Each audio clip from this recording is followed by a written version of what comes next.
नमस्कार, गोरखपुर फर्स्ट देख रहे हैं आप और इस वक्त हमारे साथ मिसेज उत्तर प्रदेश बैठी हुई हैं। श्वेता श्रीवास्तव नाम है इनका। अभी जीत करके आई हैं। आपको बहुत बहुत thank you sir, thank you. सबसे पहले मैम आप अपने बारे में बताइए, आप कहाँ की रहने वाली हैं और कब से इस क्षेत्र में जो है प्रयास करती हैं? मैं गोरखपुर में ही पली बढ़ी हूँ, यहीं मेरा जन्म हुआ है। मेरी शिक्षा दीक्षा भी यहीं हुई है। मैंने मैकेनिकल इंजीनियरिंग की है, 2014 में कंप्लीट किया है लखनऊ एसआईटीएम से।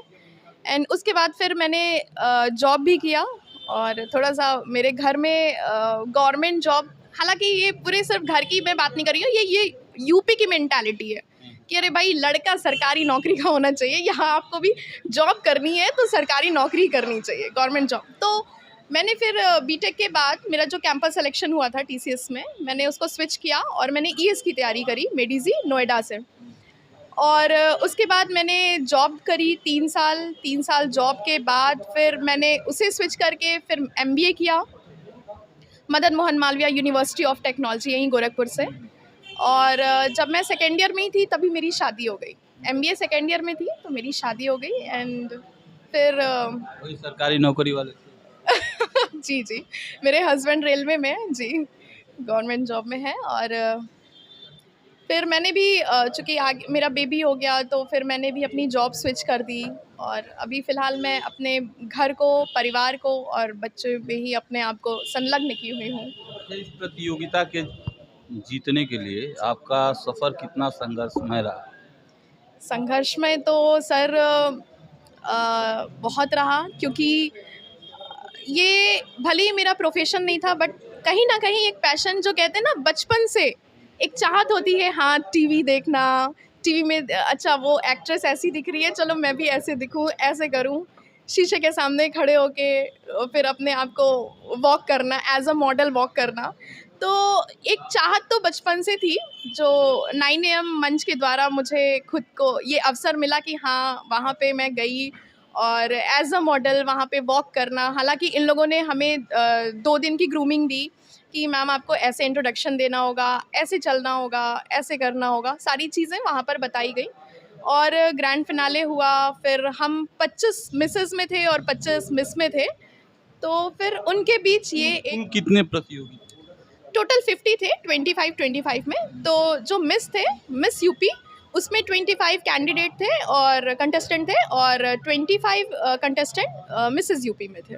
तो कहाँ-कहाँ के थे और वो लोग जो है पहले से भी आपके तरह से मतलब नए थे या जो है बिल्कुल, उसमें से कुछ तो एकदम वेल ट्रेन्ड जिसको कहते हैं कि हाँ भाई वेल ट्रेन्ड है, अच्छे से, मतलब देख के ऐसा लग रहा था कि हाँ, पता नहीं मैं इसके सामने ऐसा मोरल डाउन जिसे कहते हैं कि हाँ, लग रहा था कि पता नहीं मैं सही कर पाऊँगी या नहीं कर पाऊँ। और कुछ बिल्कुल मेरे जैसे जो ज़ीरो से स्टार्ट किए अपने आप को। तो हालाँकि इन लोगों ने इतनी अच्छी ग्रूमिंग करी, मतलब सुबह मॉर्निंग 8 ओ क्लॉक से नाइट 12 ओ क्लॉक हो जाता था ग्रूमिंग के टाइम। और हम लोग को सिर्फ वो 15 से 20 मिनट मिलता था कि हाँ, जाइए आप लोग लंच कर लीजिए, डिनर के लिए आधे घंटे मिलते थे। उसी बीच अगर अपने घर पे बच्चे से बात करना है या कुछ इस तरह का, तो आप अपना देख लीजिए, अपने घर पे बात कर लीजिए, बच्चे से बात कर लीजिए। मतलब आपको ग्रूमिंग 2 दिन की जो ग्रूमिंग मिलती है, उसमें मुझे लगता है कि पूरे तरीके से आपको पॉलिश कर दिया जाता है। चलिए आपको जीत की बधाई। लेकिन सवाल ये उठता है कि इस जीत से आपके जीवन में क्या परिवर्तन आने वाला है?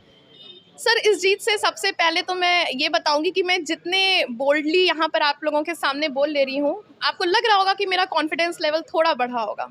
पहले मैंने देखा नहीं है। अच्छा, हो सकता है, बट मुझे ऐसा फ़ील हो रहा है कि मेरा कॉन्फिडेंस लेवल तो बढ़ा। आप अगर कहीं के भी विजेता, किसी भी क्षेत्र में, किसी भी मंच के विजेता हो जाते हैं, तो एक विजेता बनने के बाद आपका जो एक कॉन्फिडेंस लेवल होता है, वो अलग ही दिखने लगता है, प्रदर्शित होता है। तो सबसे पहले तो मैं ये कहूँगी कि विजेता बनने के बाद मेरे अंदर एक कॉन्फिडेंस आया। दूसरी बात मैं ये कहूँगी कि जैसे मैं जीती हूँ, वैसे मैं भी कोशिश करूँगी कि आने वाले दिनों में मैं भी लोगों को इस तरह का कुछ ऐसा मंच प्रोवाइड करूँ, लोगों को अलग-अलग क्षेत्र में बढ़ावा दूँ, जो वो अब सामने आएँ, स्पेशली जो महिलाएँ जो रूरल एरिया से बिलॉन्ग करती हैं, जिनके पास बहुत टैलेंट होते हुए भी खुद को साबित नहीं कर सकते। तो मैं चाहूँगी कि उन्हें मैं मंच प्रदान करूँगी और कहूँगी कि आप सामने आके अपने आप को साबित कीजिए। चलिए ये तो आपका प्रयास है, लेकिन आप जीती हुई प्रतियोगी हैं। आपको देख कर के जो अन्य हाउसवाइफ हैं, जो घरों में काम करती हैं, बच्चों को संभालती हैं, पति को संभालती हैं, आपको देख कर के उनको क्या सीखना चाहिए आपसे? ज़ाहिर सी बात है कि जब वो मुझे देख रही होंगी तो उनके अंदर एक साहस ज़रूर आएगा और उनके अंदर भी लगेगा कि काश मैं भी ऐसे करूं, क्योंकि मैं अपनी फीलिंग बता रही, जब मैं टीवी पे देखती थी वो तो लगता था हाँ काश मैं भी ऐसे करूं, इस तरह से मुझे ऐसे करना चाहिए और काश मैं भी जीतती, तो वो डेफिनेटली उनके अंदर एक साहस ज़रूर आएगा। वो इंस्पायर ज़रूर होंगी मेरे हमसे कि हाँ इन्होंने ऐसा किया तो मेरे अंदर ऐसी कोई कमी नहीं है, मैं भी ऐसा करूँगी। तो यही है कि उन्हें अपने अंदर की जो इनकरेजमेंट है उसे दबाना नहीं है कि नहीं, परिवार और सबके दबाव में आकर वो अपने इस टैलेंट को दबा दें। उन्हें भी इस टैलेंट का पूरा पूरा किसी-किसी घरों में जो है पति जो है विरोध करते हैं, आपको देख कर के विद्रोह नहीं होगा घर में? नहीं, क्यों विद्रोह होगा? मुझे तो नहीं लगता कि कोई विद्रोह होना चाहिए। आजकल हर क्षेत्र में लड़कियाँ आगे बढ़ रही हैं। अब आप ही देख लीजिए 10th और 12th के जो छोटे बच्चे हैं, उन्हें भी सम्मानित किया जा रहा है मेरिट लिस्ट में आने के लिए।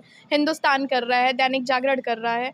तो मुझे लगता है कि आप किसी भी क्षेत्र में हों, चाहे आप मॉडलिंग में हों, चाहे आप पढ़ाई-लिखाई के क्षेत्र में हों, चाहे टीचिंग, कोई भी क्षेत्र हो, अगर आप वहाँ पर अव्वल हैं, तो मुझे नहीं लगता है कि इससे परिवार वालों को कोई परेशानी होनी चाहिए। चलिए, इनसे बात करने के लिए बहुत-बहुत धन्यवाद। ये हैं श्वेता श्रीवास्तव, जिन्होंने जो है मिसेज़ यूपी का जो है खिताब जीता है। बाकी आप इनको बधाई दे सकते हैं। मिलते हैं अगले खबर के साथ, तब तक के लिए नमस्कार।